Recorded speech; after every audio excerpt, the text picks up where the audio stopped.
And in winter, we'll be stuck at home again. And what happened to the residents of Yakutia after that? We don't know what illnesses they had. But the government is keeping quiet about it.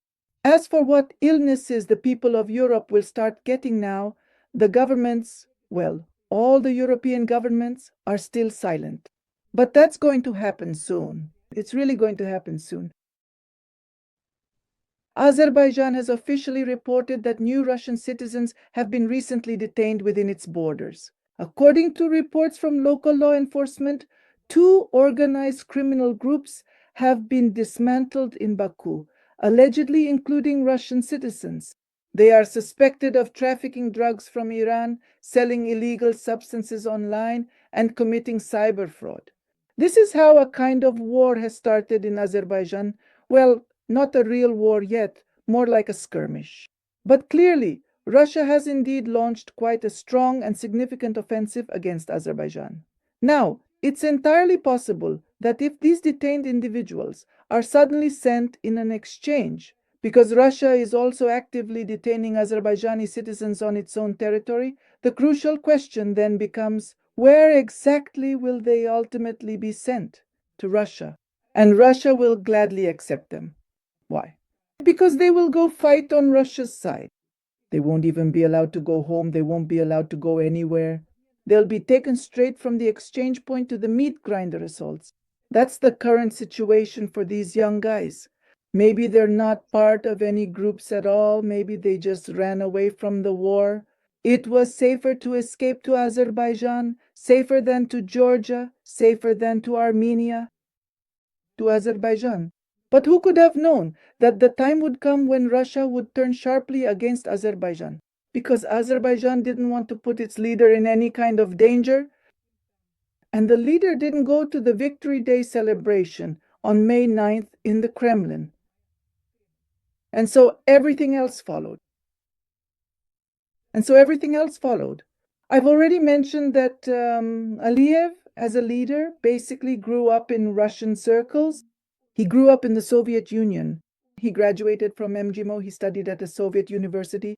MGIMO is a factory that forges diplomatic personnel, trains intelligence officers, and shapes government officials. That's MGIMO.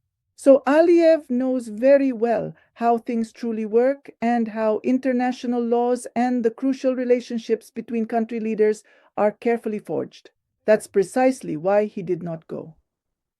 Remembering the unfortunate experience of President Lukashenko, who, as you may well recall, arrived on May 9th and tragically passed away on the 10th, this situation is quite understandable. The year was 2023. That's precisely why the Azerbaijani leader, who is a very smart and intelligent individual, certainly does not want the very same unfortunate fate for himself. And now, understandably, Russia is quite upset about this development. As for the young men, right now, in absolutely none of the former Soviet republics will it be truly safe for men of conscription age. And conscription age for men, as defined by law, is typically from the age of 18 all the way up to 65 years old. That is the entire male population. And if anyone has sons who are 11 to 15 years old, I would advise simply leaving these republics as well. I mean, Soviet citizens, Russian citizens. Those who belong to the Russian Federation, that's who I mean. Nowhere will be peaceful. Not in Georgia either. The Caucasus will be set alight. For now it's happening like this, you see, with Azerbaijan. But after all, Azerbaijan, yes, Aliyev is resisting, he doesn't want it, but they can set up any kind of trouble. Yes, Istanbul Erdogan is backing Aliyev. But how long will all this continue? After all, Erdogan has his own interests. Turkey supplies Israel with all kinds of food and products. Turkey fully provides Israel with many types of goods that the Israelis need. And here you can clearly see how truly important things like genuine friendship and mutual tolerance between major global states, specifically between highly influential countries such as Russia, Iran, Israel, and Turkey, truly come into significant play. And here, Azerbaijan ends up somewhat on the sidelines. How long Azerbaijan will be able to hold out under such conditions will depend on Turkey's position.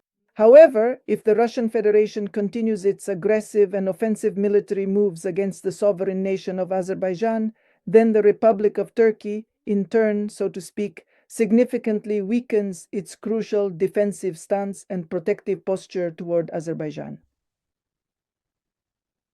Money comes above all else. Although, in fact, the positions of living together and, let's say, repelling attacks, those kinds of things, those particular situations, are more important indeed because they clearly show that states stand up for each other and no one will truly go against them.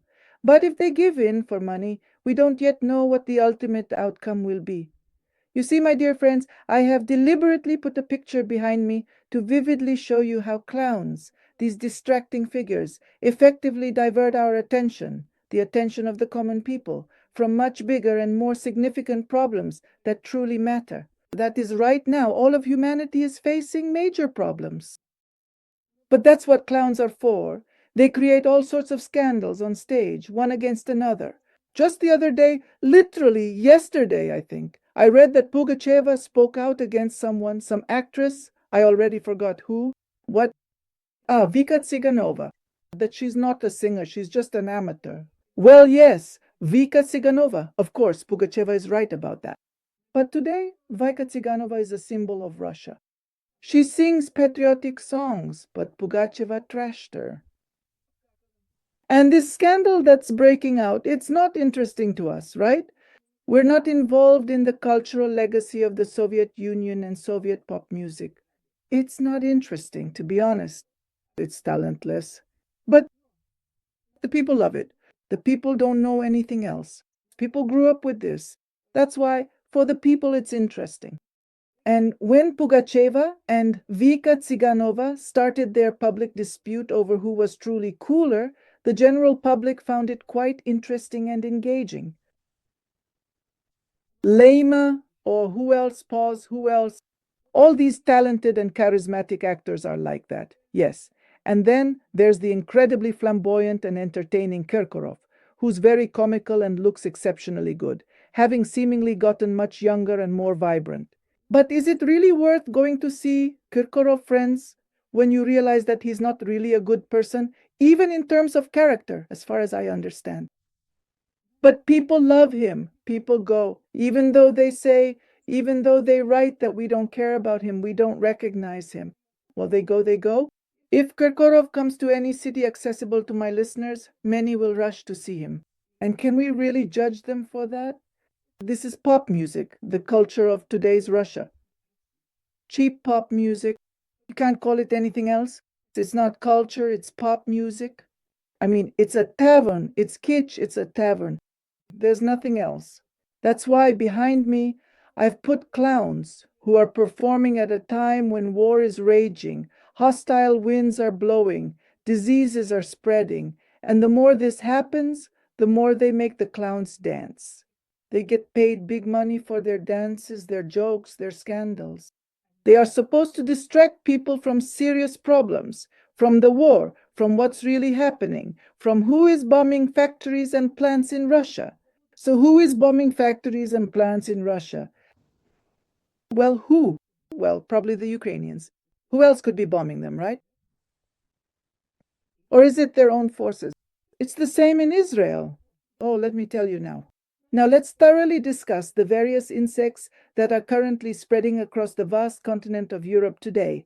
Interestingly, no one is officially sounding the alarm bells just yet, but you frequently hear one concerning report originating from Germany, then another significant report emerging from Spain, and subsequently a further report from Switzerland. A medical doctor recently informed me that you need to get vaccinated against certain kinds of bugs that bite, and as a direct result, you could potentially get meningitis. That's frightening. A truly terrifying disease. And of course, we completely forgot. I just recently made a video about this very topic. We completely overlooked the fact that in Israel, a large laboratory was tragically bombed, a biolab that produced combat mosquitoes, beetles, ladybugs, mollies, some peculiar kinds of worms, and other such dangerous things. A total of 1,000 species. And this biolab was bombed near Tel Aviv, just 20 kilometers from Tel Aviv. I just made it. And it's obvious, right? That these bugs, bed bugs, spiders, and ladybugs that fly around aren't going anywhere. They'll spread across Israel, and at the same time, they'll supposedly travel on planes with tourists and end up in other countries. I've already talked about all of this in previous videos. This is actually a completely straightforward and understandable topic. As a specialist in national security and public administration, I see this as a major issue for the whole world. So what now? So this was on the 22nd, and by the 25th, they were already talking about how there are beetles with meningitis, beetles in Germany, Switzerland, Austria, everywhere already. So don't you genuinely think that perhaps they initially took them out of that highly secure biolab facility and subsequently spread them extensively all over the entire world, causing widespread impact? All over the world, not just Europe, but the whole world. They distributed them. Well, how many of each kind could there be? Thousands, thousands, tens of thousands, right? Specimens, there are a lot of them, millions. They were distributed to different countries. After that, they deliberately bombed the laboratory. Who did it, Iran? I don't believe it. Even in the video back then, I said I don't believe Iran did it. It was a targeted strike right at the bifurcation point to spread infectious diseases through insects. That's how they did it. Now, at this present moment, in virtually all European countries, they are stating that they also possess it, and it is certainly present in Switzerland as well. Specifically, meningitis infections through mosquito bites, even bites from other bugs, insects. Through all of that, even a ladybug will bite if it's ordered to, my friends. It looks ridiculous. But ladybugs weren't just infected so they wouldn't bring you joy flying around. They were also made to infect you. Dragonflies fall into the same category, the same type. Everything that flies, everything that moves in the form of bugs, spiders, all of that is already somewhere in our countries. I think this will happen in Russia as well. And all of this comes from Israel's biological warfare laboratories. But they bombed it. So there are no claims against Israel. Do you understand what I mean? This policy, you always have to look 10 steps ahead, not just one step forward and 2 steps back, like the Israeli or Jewish way. But here you need to look 10 steps ahead. If the biolabs don't exist, then there are no claims against Israel because they were bombed. And who bombed them? Iran. And Iran. What claims can you have against Iran? Iran is far away. Israel is right here. They aren't responsible for anything. These are terrible things that they're going to tell us about now. Just wait. Summer is only beginning. It's July now. Just wait. They could still introduce a pandemic because these bugs, they've been released across Europe. And the doctor told me that, yes, you need to get vaccinated against these bugs and spiders. You need to get vaccinated. And take it quite seriously. Yes. Well, that's how it is, friends. These are the most important news. This is about our health, the health of our children, and the health of your pets. All these infections are transmitted. It's all spread through bites. We are facing a great danger. It's a cunning policy. Global politics is cunning. At first, they announced that on the 22nd there was a bombing in Israel. But even before the 22nd and 25th, bugs and spiders carrying these diseases were already spreading in many places around the world. There will be several diseases, not just one. These encephalitis ticks, well, they live in some places and not in others. There weren't that many of them, but now there will be a lot. They'll be dropped from airplanes. Of course, friends. Well, that's how it was in the taiga, over there in the Urals and in Siberia. How did it happen? That's exactly how it was. They dropped boxes with bedbugs. Don't you remember in Yakutia? I made a video about this, so I remember. People in Yakutia found boxes with bedbugs out in the tundra. Do you understand that this isn't just random? I mean, who would do that? Imagine you're flying on a plane, right? Then what? Do you open the door and throw out a box of bedbugs? You'd end up out there yourself. Meaning thrown out of the plane. That's impossible. But if it's a government operation, then military planes fly and drop these boxes from their belly. And there are a lot of boxes, thousands, millions of them. And what happened to the people of Yakutia after that? We don't know. What illnesses did they get? But the government keeps quiet about it. And what illnesses the people of Europe will start getting soon? That's also unknown. For now, all the European governments are staying silent. But it will happen soon. It really will happen soon when they start sounding the alarm and forcing people to get vaccinated, supposedly because it's against diseases, because it's about caring for people's health. I hope that's clear. People's health, diseases. There will be a big awareness campaign so that people themselves will rush to get these vaccines against tetanus, against tick-borne encephalitis, against meningitis. All of this will be done. Indeed, people will rush themselves. They don't want to get sick. Is that clear? No one wants to die or writhe in convulsions, especially from meningitis, right? That's when you could end up completely out of your mind. And here we are talking about biocomputers, right? About how the brain should function. A biocomputer is the brain, right? That is, a biological computer operates on the brain, the human brain, not an artificially created one, but the human brain. And it is only nourished by certain chemicals to unlock the potential of human consciousness, nourished by specific medicine, yes, by pharmaceuticals. After all, our brain is chemistry. What we get, what we eat, that's how we live.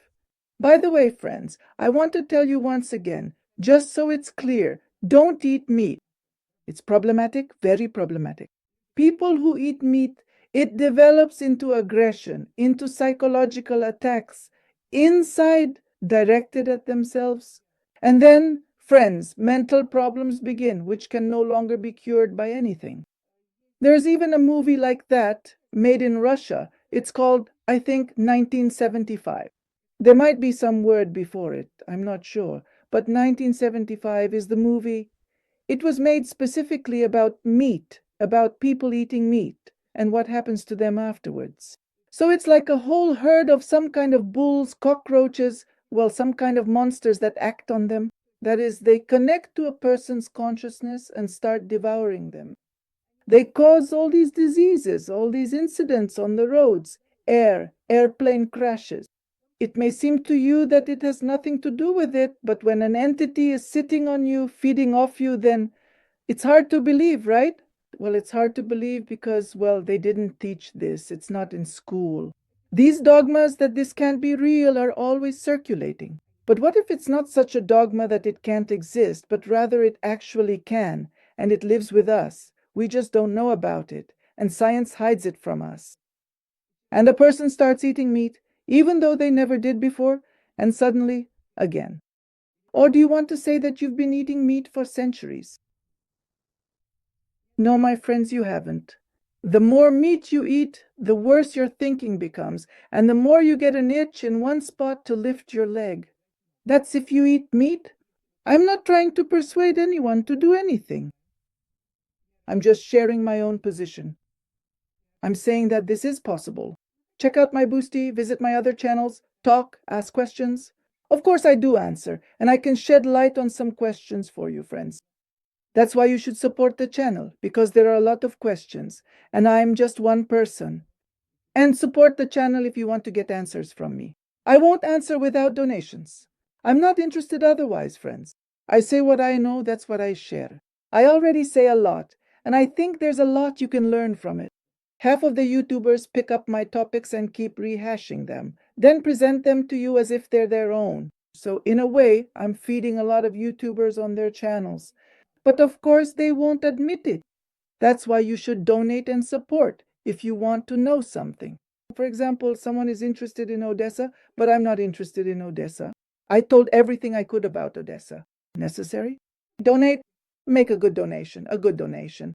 I don't care about 2 kopecks, friends. And then I will tell you again about Odessa and give a forecast. Any forecast for any country, for any city.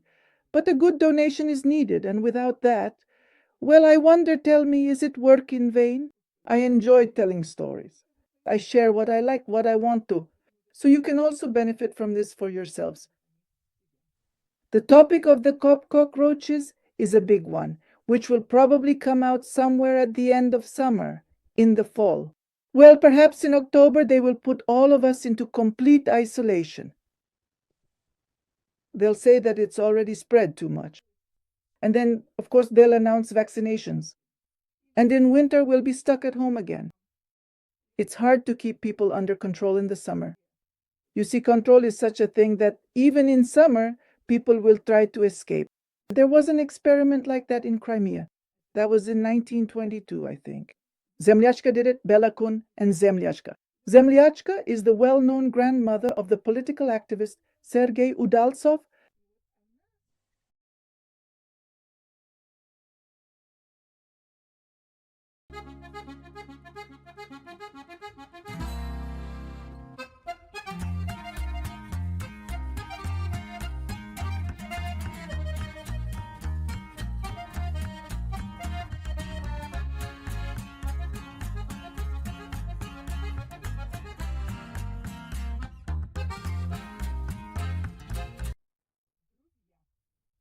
I found a new platform for posting videos.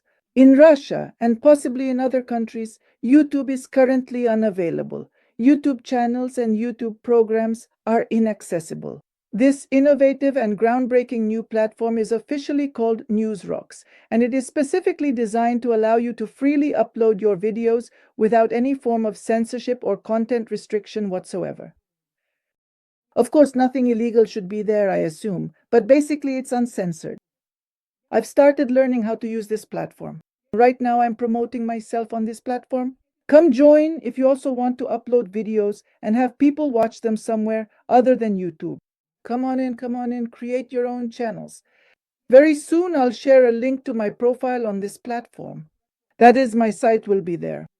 My personal site, along with all of my latest videos, is available for you to explore. Come, subscribe, leave comments. Let me know how it works for you.